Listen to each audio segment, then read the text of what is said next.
देता है और ये आपकी खुश्की को दूर करता है।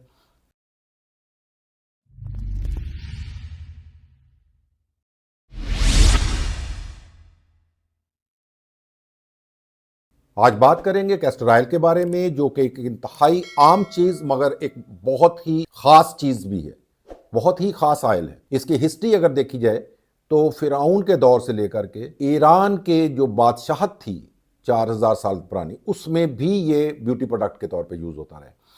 जहाँ पे लोग इसके कुछ मामूली फ़ायदे आपको बताते हैं, मेरी वीडियो में आज मैं वो बताऊंगा जो आपको नहीं पता, और वीडियो के एंड पे ये भी बताऊंगा कि इसको कब आपने इस्तेमाल नहीं करना और ये सेहत के लिए ख़तरे की घंटी है। फर्स्ट ऑफ ऑल, ये कैस्टर ऑयल जो है, इसमें बेसिकली इसका जो एक्टिव इंग्रेडिएंट है वो रेसिनोलेइक एसिड है। ये एक फैटी एसिड है बुनियादी तौर पर, और स्किन केयर में इसका रोल ये है कि ये बुनियादी तौर पे आपके मॉइस्चर को लॉक कर देता है, आपकी स्किन में से पानी को उड़ने नहीं देता, जिसकी वजह से आपकी स्किन ड्राई नहीं होती। लिहाजा इसको बेहतरीन तरीका एज आ मॉइस्चराइज़र यूज़ करने का ये है कि आप पहले अपना मॉइस्चराइज़र लगाएं, या मॉइस्चराइज़र में इसको मिक्स करके इसके 2 ड्रॉप अपने फेस पे लगाएं, या मॉइस्चराइज़र पहले लगा करके इसको उसके ऊपर लगा सकते हैं। हाइड्रेट योर स्किन, ताकि स्किन प्लम्पी रहे, और फाइन लाइंस को ये बहुत आराम से क्योर कर देता है, क्योंकि ये एंटी इन्फ्लेमेटरी है। तो इन्फ्लेमेशन जो है स्किन की, वही आपकी दुश्मन है, वही आपकी एजिंग कर रही होती है, तो उसको भी ये रोक देता है। इसका लगाने का तरीका ये है कि चंद ड्रॉप्स आपने रात को लेने हैं और लगाना है पूरे फेस पे, और उसके बाद सुबह को आप वॉश कर सकते हैं।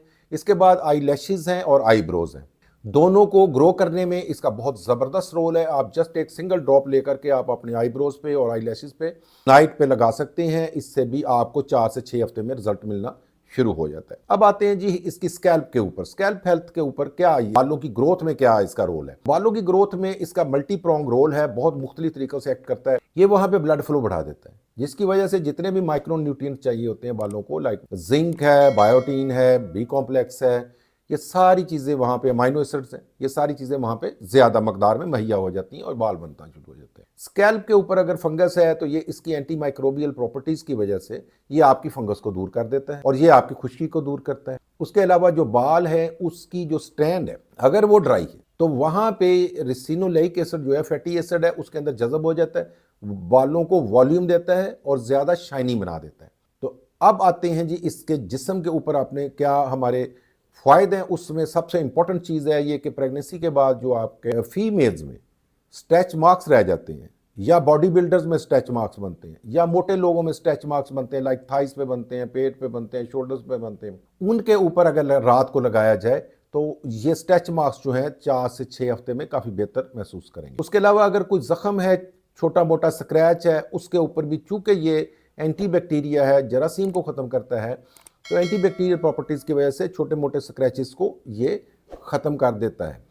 एक और इम्पॉर्टेंट बात है कि बाज़ दफ़ा ऑपरेशन करवाते हैं, ख़ासतौर पर ख़वातीन में सिज़ेरियन वगैरह होता है, तो उसके बाद छोटा सा स्कार बन जाता है। उसके ऊपर ज़्यादा अगर दिन में एक दफ़ा लगाया जाए तो कुछ अरसे के बाद वो स्कार जो है वो बैठ जाएगा। इसके अलावा अब आते हैं जॉइंट्स के ऊपर। अगर जॉइंट पे आर्थराइटिस है आपको किसी भी जगह पे, या नी पेन है, बैक पेन है, तो आप जॉइंट्स के ऊपर भी इसकी अगर मालिश करेंगे तो उस मालिश करने की वजह से ये अब्जॉर्ब होगा जॉइंट में और वहाँ पे इन्फ्लेमेशन को ख़त्म करेगा, और वंडरफुल रोल है इसका वहाँ पे। उसके अलावा अगर पट्ठों में आपके सोरनेस रहती है, खिंचाव रहता है, तो आप रात को इसको पट्ठों पे मालिश करेंगे तो ये पट्ठों में जज़ब होकर के भी आपको रिलैक्स कर देता है, वहाँ पे इन्फ्लेमेशन कम करता है, ब्लड फ्लो को बढ़ा देता है। अब जैसा मैंने शुरू में गुजारिश की कि मैं अब कहाँ इस्तेमाल नहीं करना, एक तो ये कि डॉक्टर की सुपरविजन के बगैर इसे पीना नहीं है, क्योंकि ये बहुत लैक्सेटिव है और इससे डायरिया हो सकता है। सेकेंडली, प्रेग्नेंट औरत जो है उसको ना इसकी मालिश करनी चाहिए, ना इसको पीना चाहिए, क्योंकि इससे क्रैम्प शुरू हो सकते हैं और प्री टर्म बेबी जो है उसकी इंडक्शन हो सकती है।